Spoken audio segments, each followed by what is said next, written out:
Good morning students. Now today's topic is profit percent and loss percent. In last video we have seen how to calculate the profit and loss if the total cost price is given. In last video we have seen the concept of total cost price and then how to find the profit and loss. So practice set 32 was homework for you. Remaining questions, question 4, 5 and 6 were homework for you. First, second and third we have taken in the video. Okay. Now so today's topic is profit percent and loss percent. Now you heard the word percentage. Percent का मतलब आपको पता है, percent means always it is out of 100. In the lesson of percentage you have studied. Percentage means out of 100.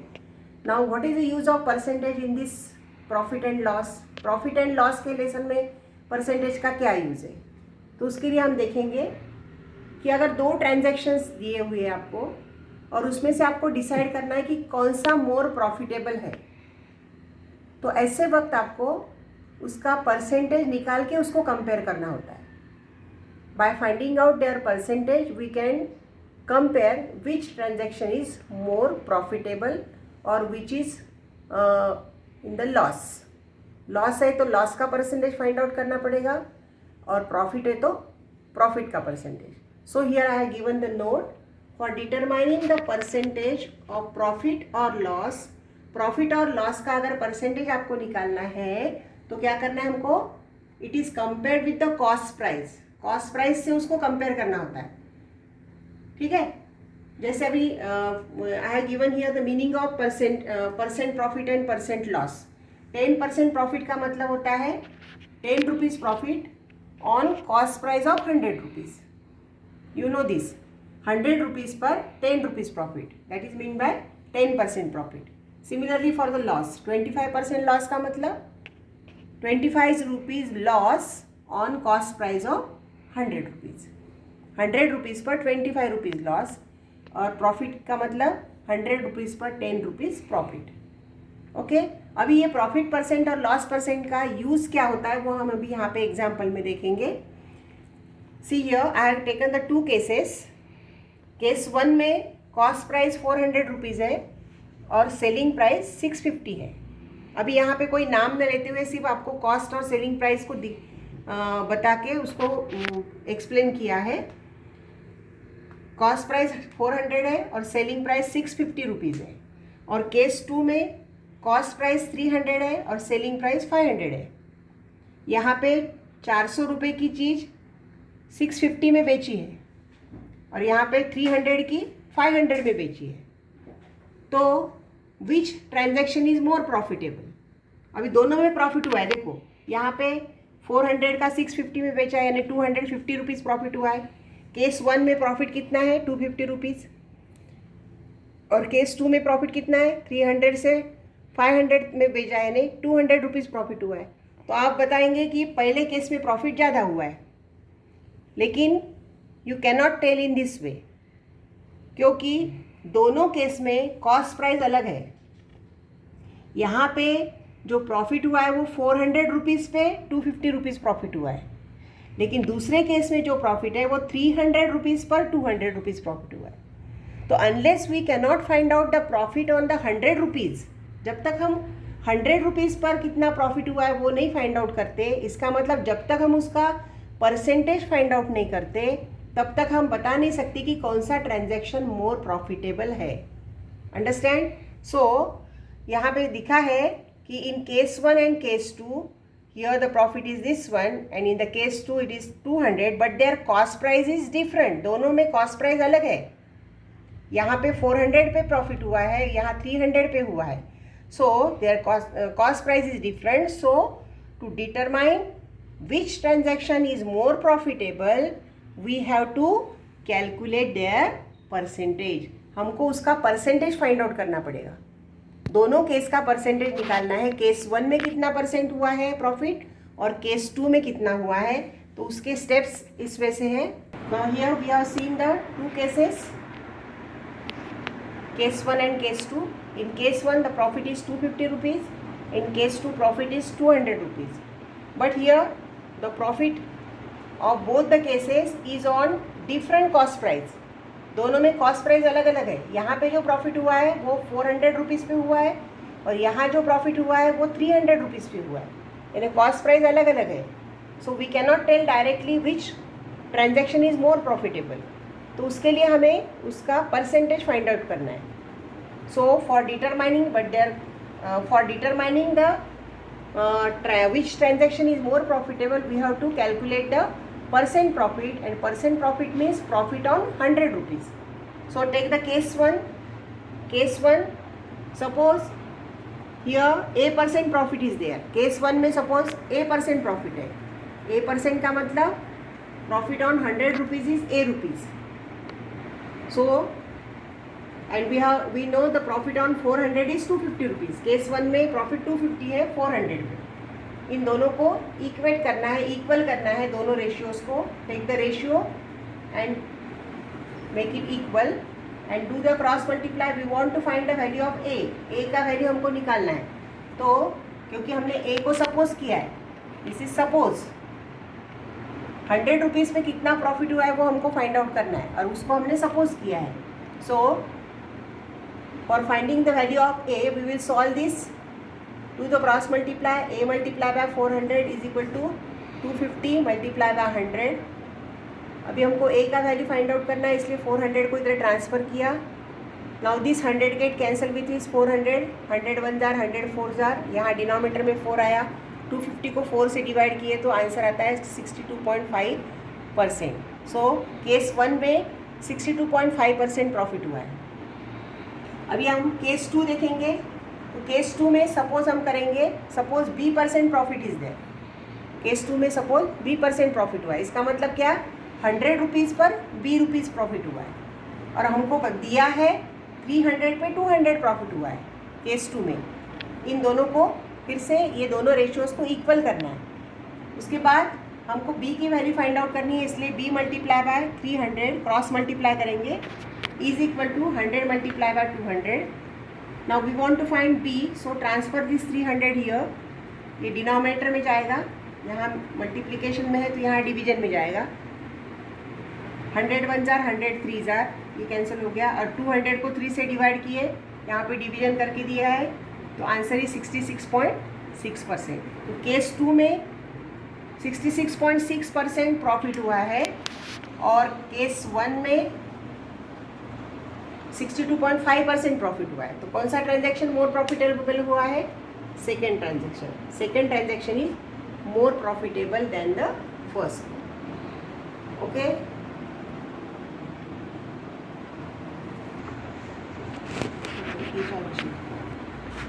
now we will solve the questions from practice set 33. Okay, see the first question.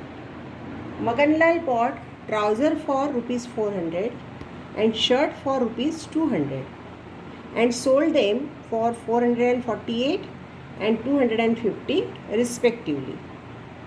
So which of these transaction was more profitable? अभी आपका question है, मगनलाल ने 400 rupees का trouser 448 में बेचा है और 200 का शर्ट 250 में बेचा है. तो दोनों में से कौन सा ट्रांजैक्शन मोर प्रॉफिटेबल है? अभी आप यहाँ देखेंगे दोनों का कॉस्ट प्राइस अलग अलग है. ट्राउज़र का कॉस्ट प्राइस 400 है और शर्ट का कॉस्ट प्राइस 200 है. इसका मतलब ये जो प्रॉफिट यहाँ पे हुआ है वो अलग अलग कॉस्ट प्राइस पे हुआ है. जैसे profit in trousers is 448 rupees क्योंकि 400 का 448 में बेचा है और profit in shirt is 50 rupees. लेकिन ये जो प्रॉफिट हुआ है it is on the different cost price. Here the cost price of each of the trouser and shirt is different. So to determine which transaction is more profitable we have to compare their percentage. हमको उसका percentage निकालना पड़ेगा और बाद में वो compare करना है कि विच इज़ मोर प्रॉफिटेबल. तो उसके लिए हम कंसिडर करेंगे, suppose profit in trousers is A% and profit in shirts is B%. ठीक है, इसके आगे का स्टेप आपको पहले एग्जाम्पल में जैसे एक्सप्लेन किया था वैसे ही है. We will take the case of trousers. Trouser में कितना परसेंट लिया है हमने? A%. का मतलब 100 रुपीज़ पर A रुपीज़ प्रॉफिट हुआ है और आपको दिया है 400 रुपीज़ पर 48 रुपीज़ हुआ है. तो ये दोनों रेशियोज़ को इक्वल लेना है. Okay. Now again cross multiply A into 400 is equal to 100 into 48. We want to find A, so transfer this 400 in the denominator. 100 1 जार, 100 4 जार, 48 को 4 से डिवाइड किए तो 12 4 जार 48. So answer is 12%. So trousers में कितना परसेंट प्रॉफिट हुआ है? 12%. अभी शर्ट्स का देखते हैं. शर्ट्स में हमने सपोज किया है B% प्रॉफिट हुआ है. B% का मतलब 100 रुपीज़ पर B रुपीज़. परसेंट का मतलब ही वही है 100 रुपीज़ पर.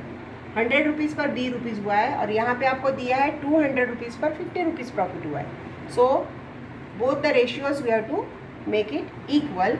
Again do the cross multiply. B multiply by 200 is equal to 100 into 50. To find B, transfer this 200 in the denominator. 100 1 जार, 100 2 जार, 50 को 2 से डिवाइड किए तो 25%. तो B is here 25%. Means shirts में 25% प्रॉफिट हुआ है और ट्राउजर्स में 12% प्रॉफिट हुआ है. तो which transaction is more profitable? Transaction of shirts is more profitable. So आप आंसर लिखेंगे transaction of shirts is more profitable. Okay. So in this way the remaining questions are there. Remaining questions second and third question, इसमें भी आपको second question में बताया है Ramrao bought cupboard for 4500 and sold for 4950 and Shyamrao bought sewing machine for 3500 and sold for 3920. उस transaction is more profitable.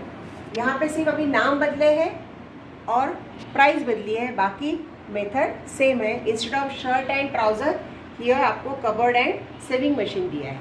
Okay. Question number 3 में, question 3 देखो. Honey bought 1 box of 50 apples for 400 and he sold all the apples at the rate of ₹10 each. Was there a profit और loss and what was its percentage? अभी यहाँ पे आपको compare नहीं करना है, सिर्फ परसेंटेज निकालना है. हनीफ ने 50 एप्पल्स का एक बॉक्स 400 रुपीज़ में ख़रीदा और यहाँ पे आपको कॉस्ट प्राइस दी है 50 एप्पल्स की 400 rupees. And he sold all the apples at the rate of 10 each.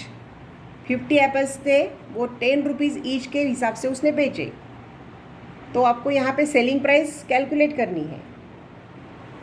तो वॉज देयर अ प्रॉफिट और लॉस? सबसे पहले तो आपको बताना है यहाँ प्रॉफिट हुआ है कि लॉस हुआ है और वो कितना हुआ है. Okay, I will take this example. Now see this question, question number 3. Honey bought 1 box of 50 apples for ₹400 and he sold all the apples at the rate of 10 rupees each. Was there a profit or loss and what was its percentage? 2 questions are there. पहले इसमें आपको बताना है कि profit हुआ है कि loss हुआ है और सेकेंड में बताना है उसका परसेंटेज कितना है. सबसे पहले प्रॉफिट और लॉस बताने के लिए हमको 2 चीज़ें पता होनी ज़रूरी है, cost price and selling price. तो यहाँ पे आपको 50 एप्पल्स का कॉस्ट प्राइस दिया है. कितना है? Cost price of 50 apples is 400 rupees और सेलिंग प्राइस आपको दिया नहीं है, उसको कैलकुलेट करना है. क्या दिया है सेलिंग प्राइस के लिए आपको? Selling price of 1 Apple is given. SP of 1 Apple is 10 rupees. Selling price of 1 Apple is 10 rupees. ऐसे एप्पल्स कितने हैं? 50. So therefore selling price of 50 apples will be 50 multiply by 10, that is 500. 500 rupees will be the selling price और cost price है आपका 400 rupees. यह cost price is 400 rupees, selling price is 500 rupees. तो definitely selling price ज़्यादा है, इसलिए here is a profit of 100 rupees. 100 rupees का profit हुआ है. सो पहला क्वेश्चन का आंसर आया आपका here is a profit of 100 rupees. अभी आपको कैलकुलेट करना है कितना परसेंट प्रॉफिट हुआ है. तो परसेंटेज आपको फाइंड आउट करना है. इसका मतलब 400 रुपीज़ पे आपको 100 रुपीज़ प्रॉफिट हुआ है, तो 100 पे कितना हुआ है? How to calculate the percentage calculate करने के लिए क्या करते हैं हम? To calculate the percentage of profit we have to suppose क्या करेंगे? Suppose A% profit is there, जैसे पहले एग्जांपल में किया था सेम वे से करना है। परसेंटेज निकालने के लिए ऑलवेज हमको उसको सपोज करना होता है। A, B, X, Y, Z कोई भी लेटर आप ले सकते हैं। तो यहाँ पे मैंने लिया है A, तो suppose A% profit is there. Percentage का मतलब है 100 रुपीज़ पे कितना प्रॉफिट हुआ है वो हमको निकालना है। तो 100 रुपीज़ पे सपोज A रुपीज़ प्रॉफिट है और आपको दिया है 400 पे 100 रुपीज़ प्रॉफिट हुआ है। 400 पे कितना हुआ है? 100 rupees. Again same method, A multiply by 400 is equal to 100 into 100। एक निकालना है तो 400 को ट्रांसफ़र किया, 100 1 जार 100 4 जार, 100 को 4 से डिवाइड किए तो 25 4 जार 100 होता है, तो it is 25%। So 25% profit is there in this transaction. Okay, so second question is homework for you. First and third I have taken here.